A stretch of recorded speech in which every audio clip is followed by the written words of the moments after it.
മിഡ്ജിഗോർജ് മാതാവ്.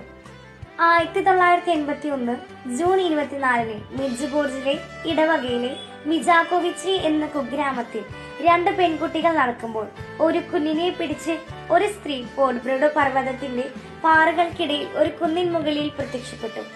അത് പരിശുദ്ധ അമ്മയാണെന്ന് അവർക്കറിയാമായിരുന്നു. പക്ഷെ അവർ അവളെ സമീപിച്ചില്ല. അവരും മറ്റു 4 കുട്ടികളും അടുത്ത ദിവസം മടങ്ങാൻ വിളിച്ചതായി തോന്നി. പരിശുദ്ധ അമ്മ അവരെ തന്റെ അടുത്തേക്ക് ആകർഷിച്ചു. പാറകൾക്കും മുള്ളുകൾക്കും മുകളിലൂടെ അവരെ അനായാസമായി മലയിലേക്ക് കയറ്റി.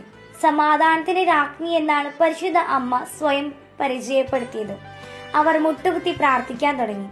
അവൾ അവരോടൊപ്പം പ്രാർത്ഥിക്കുകയും അടുത്ത ദിവസം മടങ്ങി വരാമെന്ന് വാഗ്ദാനം ചെയ്യുകയും ചെയ്തു.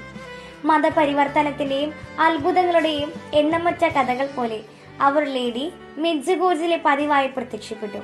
ഇത് ആധുനിക സഭാ ചരിത്രത്തിലെ ഏറ്റവും ആകർഷകമായ ഒന്നായി മിഡ്ജിഗോർജിന്റെ കഥ മാറ്റുന്നു.